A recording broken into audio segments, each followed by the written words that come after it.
same thing, where it's the opposite, where I took a light fabric, I put something dark on top of it, and then it became this navy kind of colour, which like I thought that's perfect. I can just just go with that. And then finally, this was like an example where I wanted to dull the brightness of the silver. So I put something which was a netting kind of fabric on top of it, and by doing that, it completely just lightened the shine on the fabrics. So basically, just to give you just an idea that this is also possible to kind of add detail if you just literally just play around with those chiffons and organzas that you have against something with an opaque base. Right, third example. This one, gradient dyeing. I've seen this a lot on my costumes, and I think only in my lifetime, I think there's only 2 costumes that I've actually I've ever had this with. Because I didn't really have the facilities to kind of spill. I basically got my friend to do that, but then by actually getting my friend to do it, I learned quite a lot from them, because I basically sat with them watching them literally just dump this fabric to see how they actually worked and did this. And I thought if I showed you guys, it would give you an idea if you wanted to go into this direction about how you can go about it. So there's quite a lot of things to consider, which I thought I would mention. So first point is colour theory. So when you get hold of your dye, it might not always be the colour you're trying to dye it, trying to dye the fabric. So you sometimes have to mix 2 colours together. But you have to bear in mind when you test it, how much you're actually putting in each time, because you have to get the right ratio for when you actually do the bigger test for it. Second point is always start with something that's lighter, and then something that's dark. Because if you start with something that is dark, that gradient is not going to be prominent at all. If you attempted it, and I think I learned that through this costume, actually, funny enough, where I wanted the gradient to be a lot more prominent. It's quite subtle, but I really wish I did actually choose a lighter fabric, but that's what I had to work with at the time. This one is basically not all materials are going to work with every single dye. There's different kinds of dyes which you have to kind of consider whether will this actually work, because I know that someone like dye-line dye, for example, that works with beautifully with linens and cottons, but if you try to dye that with lycra, it is not going to work. It's just going to seep off right away. So that's something that you need to read on the kind of instructions for when you bear in mind of these dyes.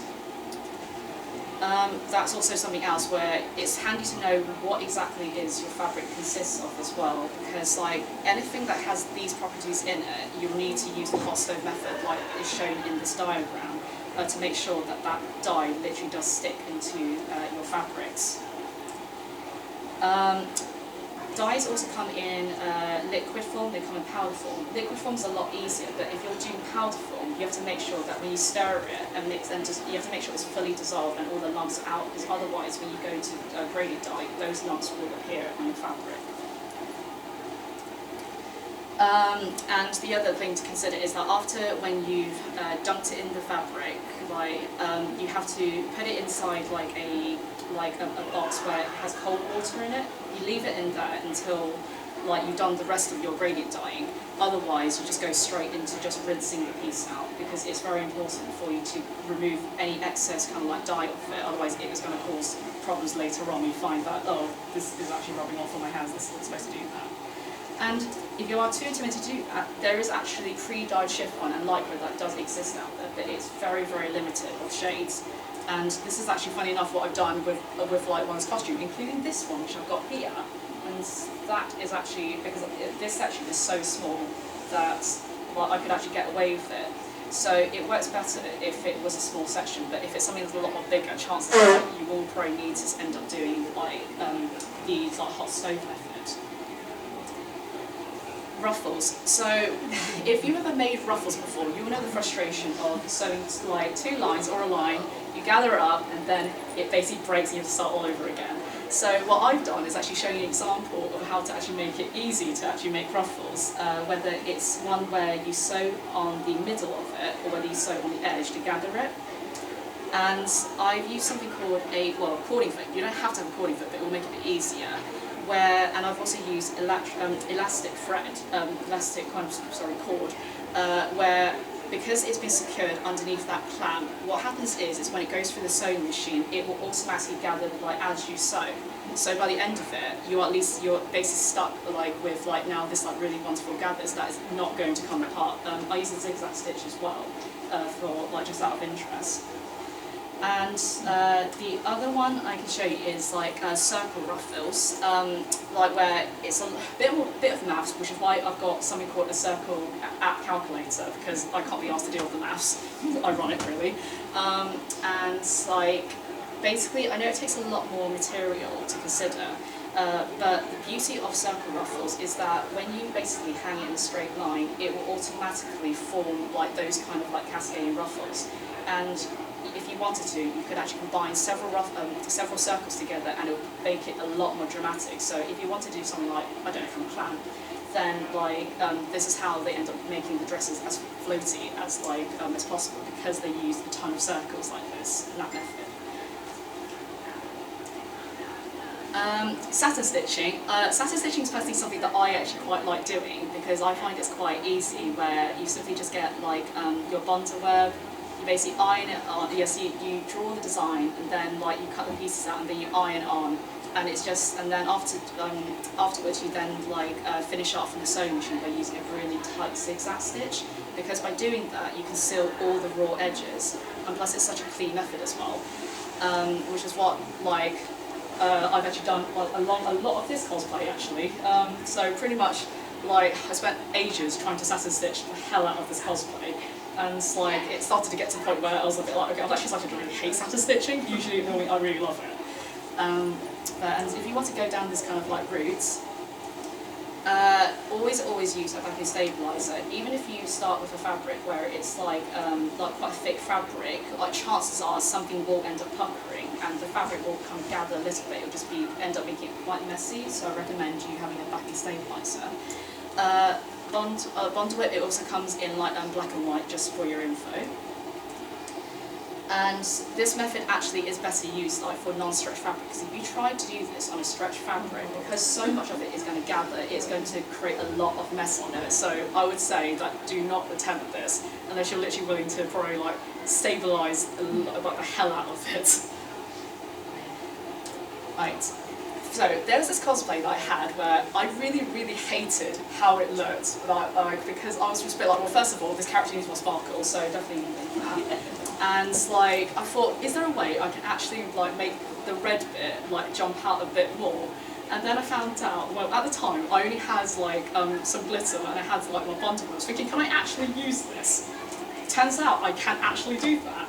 So if you happen to have this, it's a very messy method, you can actually bonder web your glitter, which is what I've actually got as a sample here, in case you guys at the finishing of it. And the beauty of it, this is the after, when I did that, you can automatically see that there is a bit of a difference between the before and after, where it's so subtle, but it's very quite pretty. The other problem is, because this was a broad cosplay, I couldn't actually satin stitch around it, because it did start to fray when I used chiffon. That's why I actually hid everything with rhinestones. It's like I said, rhinestones literally just save a lot of my cosplays. But otherwise, yeah, that would be the best method to do that. It would only work if you had transparent kind of fabric of a colour that you're trying to get out of it. So just to give you a bit of an idea. So the third method is if you wanted to use, you've got say lycra hanging around, you can actually bonder web your lycra, and you could actually just cut it and just iron it onto your cosplay.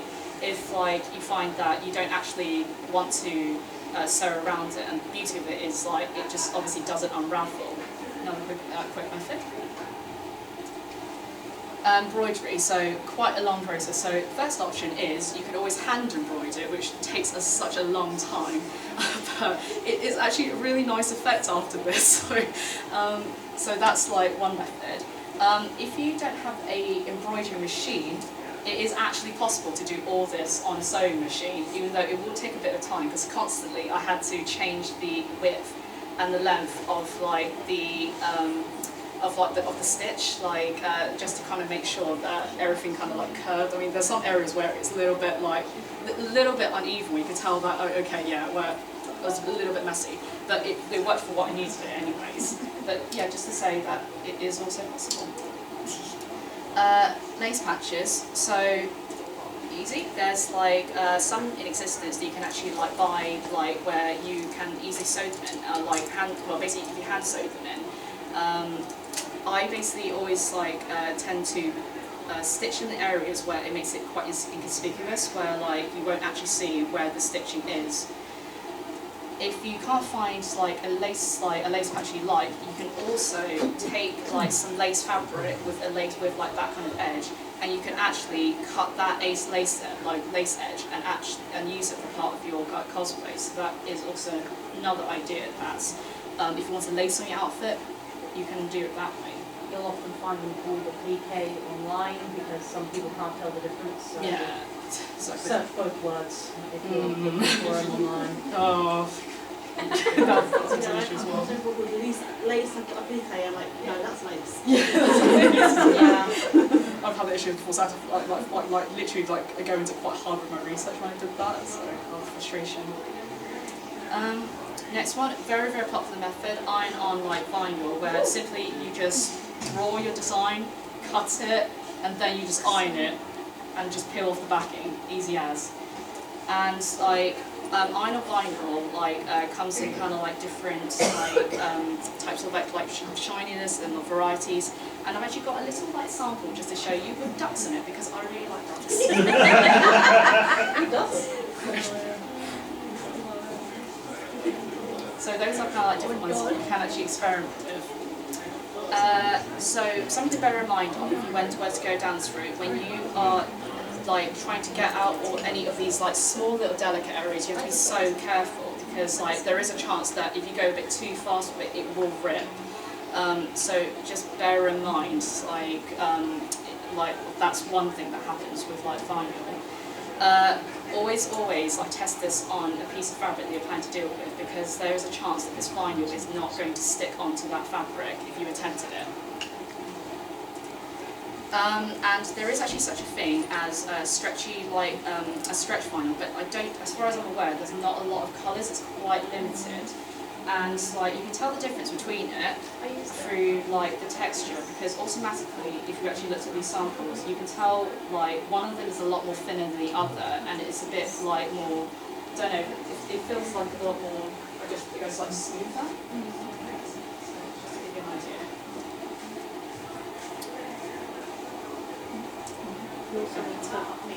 Another method is t-shirt transfer paper, and like this is also, say if you wanted something where you want to print it off and want to use it on your design, you can also do this as well. And like this also is pretty much like easy where you cut out your design, you like peel off the backing, and then you just iron it on, and like yeah, it's pretty much that's like the end result. Something to consider is test your fabric just to make sure whether like the fabric, this vinyl actually stays on to your fabric.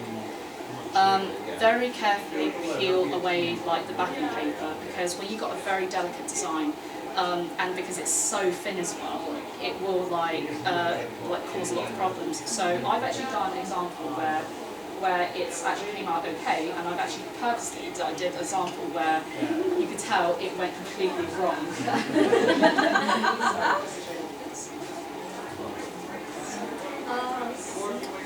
Right. Also, the other great thing is, if you're worried about it running, you can actually like wash the garment. And I actually did test like the sample underneath water and drenched it, and the ink did not run on it at all. So that's also another really nice, lovely thing if you wanted to do this on like t-shirts, for example. But always make sure you turn it like like inside out, just to make sure that the design does not get ruined if you were to wash your garments. Okay. Another thing is hand painting. So. Two methods I can show you about how you can go like about that. One way is to use freezer paper, where freezer paper, simply draw your design, you cut it out, you iron it on, and then it basically leaves such clean lines when you're finished with it. The other method you can do, which is a bit more labour intensive, is if you've got a design where you've drawn on it, but you kind of want to see the lines underneath it, you can use clear tape. But the thing with this one is that you have to be quite careful trying to take out the areas that you don't want when you're like using the tape. But I can like prove from this that it does work. This took quite a few evenings for me to actually hand paint, and well, I actually personally never want to do it again because I've always like hand painting on the plague. But I don't want to like encourage or discourage you. Should you want to like go about it, because it is possible as a method. Silk painting. Silk painting is basically if you were to use fabric that is a lot more finer than your typical kind of like cottons, like for example. And the idea is that you're trying to keep that delicacy with a print of that fabric, and it's actually a lot more kind of like, because I thought at first I was quite intimidated by it, but when I found out how he actually did it, I was like, this is actually not that bad. So something to consider is that if you were to do this, make sure your fabric is secure in its frame, because you need either something where it's like, if it's a bigger piece, you need to get something that's a lot more huger for, for example, like, I don't know, if you have one of those kind of screen printing kind of like frames, something as big as that. But if you're doing something small, embroidery like perfectly works. The other thing to consider is in the third image, there's something called, I think it counts as gutter. And it comes in like, I used the clear version to basically outline my material, because like if you outline it, that actually prevents the paint from actually running like outside of the edges. So that's why it's quite important for you to have it. I did a silk painting thing. Oh yeah. You know the rattle pens, the gold. Oh yeah. They can also work, but not all of them. So if you have them, you can test it and then see if the ink goes through. Okay, yeah, that's also a really good tip. Yeah, good tip there. So yeah, right.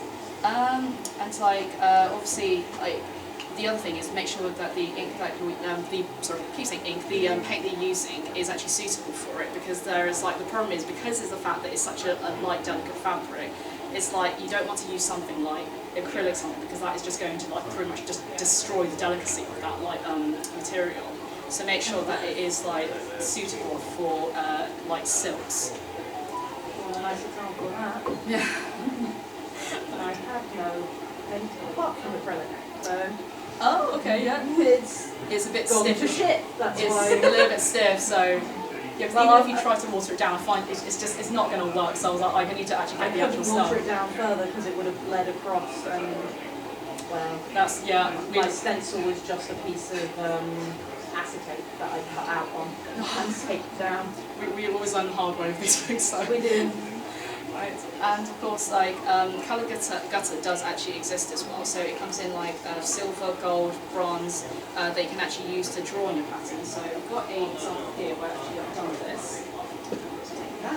And also another way that you can use gutter is that, say if you had fabric where it already had a pattern on it, you can actually use gutter to actually outline the fabric as well. And it's like you can actually heat set it, so it actually does work on other fabrics. And of course, if you wanted to go a bit more extra with the detail, you can actually use salt to actually create more of a marbled effect, because the salt would actually absorb like the paint, but that is what is actually creating like that kind of like alternative effect. Just a bit of an idea in case you wanted to expand on it. Right, now we've got to like edges. And like first one is like cording, where say if you didn't really want to just simply just bind the material, you wanted something that is a bit more of a maybe a clean, interesting finish. I've actually decided to use cording. I mean, it's what I've actually done on this like sleeve here, because I didn't really want to like basically just use the typical binding it. And I personally feel that it makes my costume, this sleeve, actually look a lot more interesting. It flares it out an awful lot better, so it's not kind of just crumpled and useless. Exactly. So it gives it a lot more shape. Yeah. And I've got example of cording in case you actually wanted to try it as well.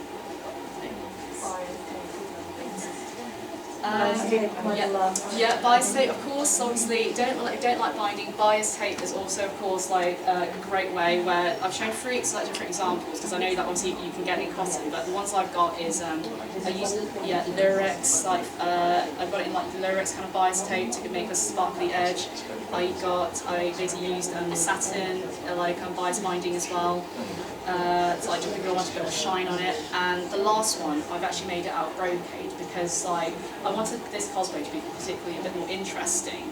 So the only way I managed to do that was it's also perfectly possible to actually make it at home with bias tape, where it is a bit of a time-consuming process, but you will feel so much more better in your cosplay knowing that yes, I made that. Okay, shaped him. So say if you've got something that had a really weird jaggedy edge, one way that you can finish it off is a zigzag stitch. Where I do recommend you use a stabilizer because, if you're using something that's quite a light, delicate fabric, like I've done in this one, basically your sewing machine is just going to eat that up in the foot, and I literally had so much aggro by doing that. So I was like, right, I actually need to use stabilizer for it. But the effects ended up being quite nice at the end. The other method that you can go about it is if say you have a really weird scallop edge, for example, you can actually turn the fabric to its front, and then you basically sew along the edge that you just along the line design you just made, and then you cut that excess out. You basically turn it right side out, and then the fabric will end up looking quite clean on the would actually have quite a bit of a clean finish. Yeah, so that's an idea in case you've ever been stuck with character designs that have that really awkward edge. Burning edges. So burning edges, I really love doing when I'm making fabric flowers because I find that it just looks really beautiful. It kind of makes it give that all kind of organic kind of detail to it. And for example here, when I've actually done that, and when you burn the edge, it automatically curves the fabric, which is why it actually makes it look quite pretty. It is perfectly possible to do this on bigger pieces of fabric. So say if your character had a cape that it had these burn marks on it, you could actually get something like a soldering iron and actually go about burning edges. But please do this in a well-ventilated area because the smell of burning fabric is really unpleasant. So I had to literally take a few breaks when I did this because I was literally just sitting there with a candle, and I was like, this is actually so it started to hurt. So, and I was like, I'm suffering for this, but this is what cosplay's do. So Burning plastic fuel. Oh no, so you can get things from doing wood burning? Oh yes, that also can work as well. Yeah. The wood burning tools. They carve, they design, they look like it's been branded into the fabric. Yeah. I've seen that as well. But I've never tried just because it's a bit if possible, I try to avoid anything that's including burning fabric. So. It still smells terrible. It does. You don't get the smell up for quite a while. Finally get to the last section, which I think, quite a good time. So rhinestones, that is something that obviously, if you didn't gather, I'm actually quite a big fan of rhinestones. And what I've done is a small selection about ways that you can actually use them, whether you want to actually create an outline with them, or whether you want to use them as shadow. So it's that's just something where if you actually put obviously an outline with the rhinestones, it can actually automatically make that kind of pattern detail pop. And this other image is of some useful accessories where you don't have to have them, but if you're going to do a lot of rhinestones, which I'd had, it's worth the investment. So rhinestone tray, the beauty of this is that your rhinestones don't scatter everywhere, and then if you literally lightly shake it, the rhinestones will literally face the right way up. So you're not literally there with your hands just picking them one by one, just to for them to go the right way up. Second thing is a fine point spot bottle, where it makes it so much more easier just to kind of apply the glue and make sure that the glue you're using is suitable for your fabric if you were to do this. And the example I've got here is gem tag, which works for a lot of fabrics, but for something that is more delicate, I find that it's not really going to work on it because it dries to quite a hard finish. So you'll need to find something that's a bit more meant for the lighter kind of variety of fabrics.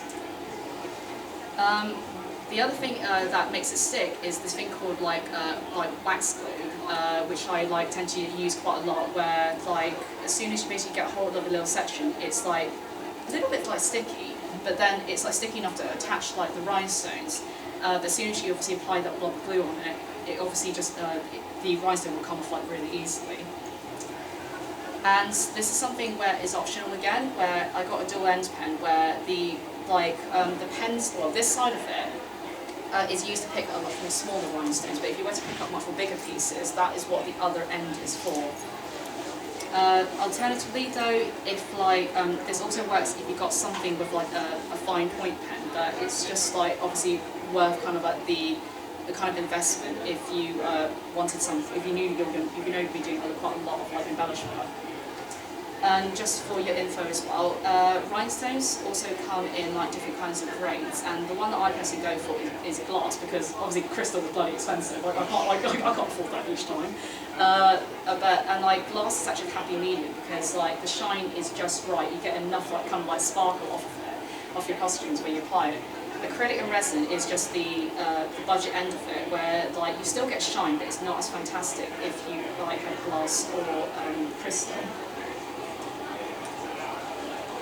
This is just a collection of very small examples where I use how I use embellishments and like beads to basically suit like the character.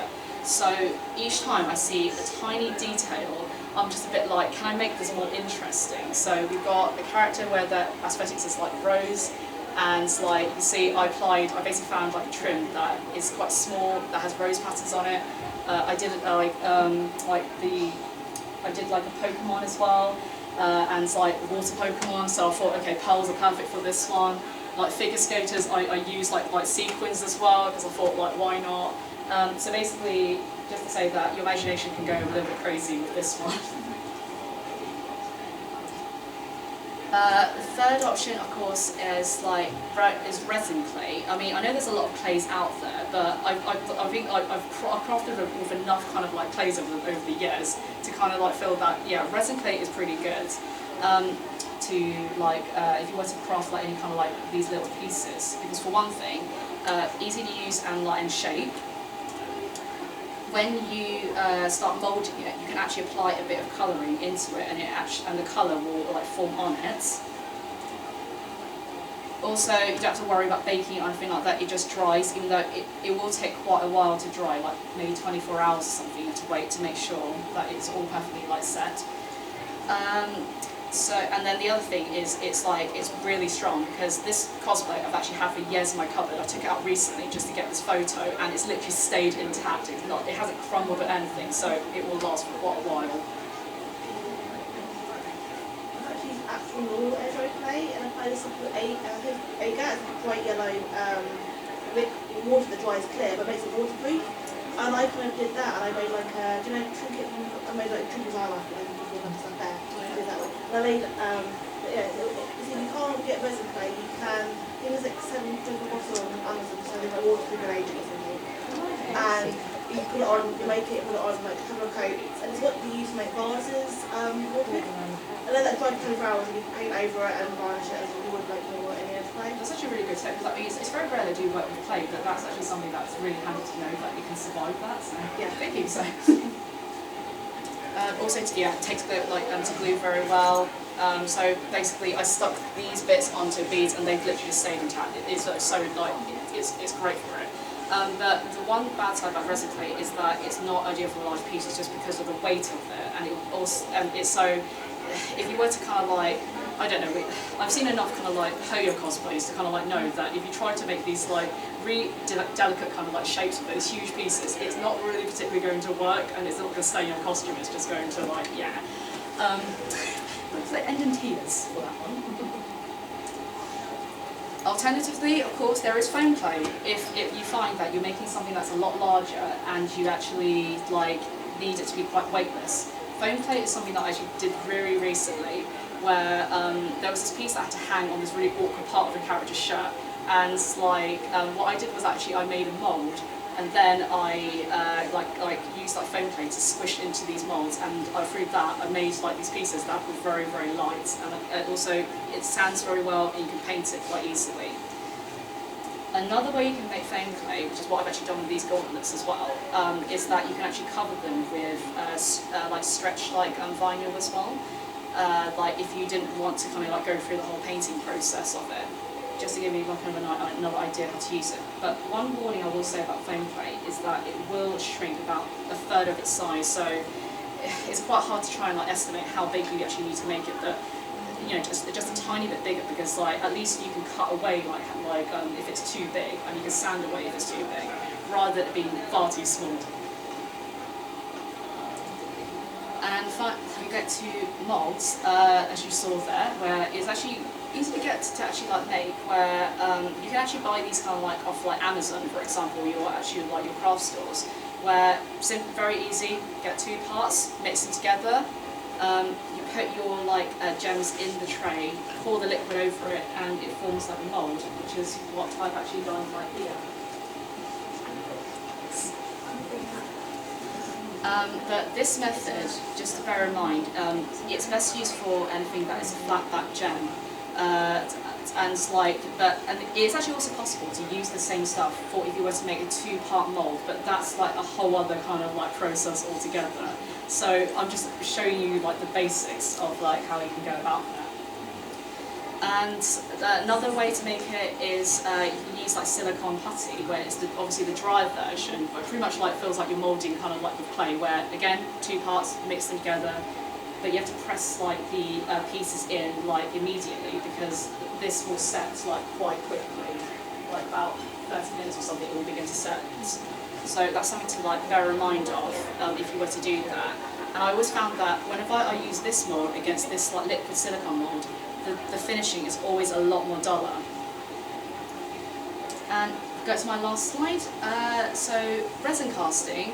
Again, this is something you can actually buy from like craft stores as well. You can buy it from like you know, Amazon again, and simply mix 2 parts together, and like you can like and then mix in your colour, put it in your mould. You've got your gems. Something to bear in mind of is. If you mix too fast, it will form air bubbles, and these air bubbles will like appear on like your gems. So, bit of a word of warning about it. Also, opaque pigments. There is such a thing as this. If you didn't want it to be transparent, you could actually use like because I actually got a black base, and I also got like a white base. And if I use like well, actually white base is a lot more easy to do. Because that way I can at least add kind of like the colour to it, and I can actually make it like so that it's like, obviously it's not going to be like transparent. And the other option, if you wanted to go a bit more extra, is just to add like glitter or mica powder like for it. Just because like you can really, because like the beauty of like resin casting is you can actually just customise however like you want to. And you can just play around like and make really cool effects. The resin, I've done some resin before. Do you have to use the nail white thing, or do you? What, do you have to use the mould? Sorry. No, so there's a way. I've only used that. UV curing. Yeah, UV curing. Is that a non-UV curing? Yes, that's a non-UV. Because I mean, I don't actually do a lot of that to basically use one of those, but obviously that I have heard that it's Yeah, possible. I've used it making like keyrings where I've never used. I know there's another non-UV. No, I mean this version should. Yeah. As far as I know, this version should be safe to use anyways. So I've used something that's non-VQ, ultraviolet kind of like lights. Yeah, that's my last panel. Is there any other questions people want to kind of ask me? Are you going to be uploading that onto the Facebook group or the Discord so that everyone can chime in and add their own tips? Yeah, you can do that. I didn't catch everything that they said about the clay. Yeah, if I can find it, it's hard to find them, I'll do a link. Also, there's something called invisible thread. I did a proof window using white. I didn't get it to iron nicely, or so I ended up just sewing it on the mannequin with invisible. It's like stretchy plastic thread, like It's like fishing line. Yeah. Oh yeah, that's also another really good one. Like in order to create like really bouncy ruffles, you can actually use like fishing line in front of it. It's a bit of a long process. It's but the worst to throw onto anything. Like fishing line and satin are the devil. Yeah, just don't do what I did and mistake it that you might be able to snap it with a normal thread and put it around your fingers. You will regret it very quickly. I think people kill people with fishing lines. Yes. Tape to go onto. Yes, I have Yeah, meters that's of also horsehair been, braid on me right now. Yeah, I love using horsehair braid. I mean, it's something I should have really covered on it, but it's like. Where do you fucking get hold of it? I've been looking for it everywhere. Right. But it's I need it's it one a of those lot. you have to order online. Yeah, Right. online. Yeah, I don't find many like. I mean, unfortunately, I think a lot of like sewing shops aren't really around anymore, so it's quite hard to find it like in any of those kind of like craft stores. You have to end up finding it somewhere online, Yeah. generally. But it's actually not too bad to find it because I find things like on AliExpress, for example, and it's like it saves me so much. Something I've done with foam frame before is I made a internal structure out of wire and craft foam. Oh yeah. So I made antlers out of it. So wire and craft foam, and then used the foam clay on top to round them out. So I made a sort of square base in them. Yeah, that's also another really good way I've to done use that it as with, well. like a dragon mask where I do the horns and the mask itself, but little horns and like the scale detail, you can just gently You'll palm it. see people saying use like tin foil. Yeah. Don't use tin foil, it's really heavy. If you tin wire and then craft foam around that, you can just hot glue it off the wire and then Yeah, I did pop hear it that. out to there. Yeah, because I know that they do use like foam clay to obviously cover up the seams as well, which is really, it is really handy stuff. Yeah. Yeah, it's very fun stuff to use, I have to admit. Anything else? Right, with that, I think we're done. So thank you very much, Carol.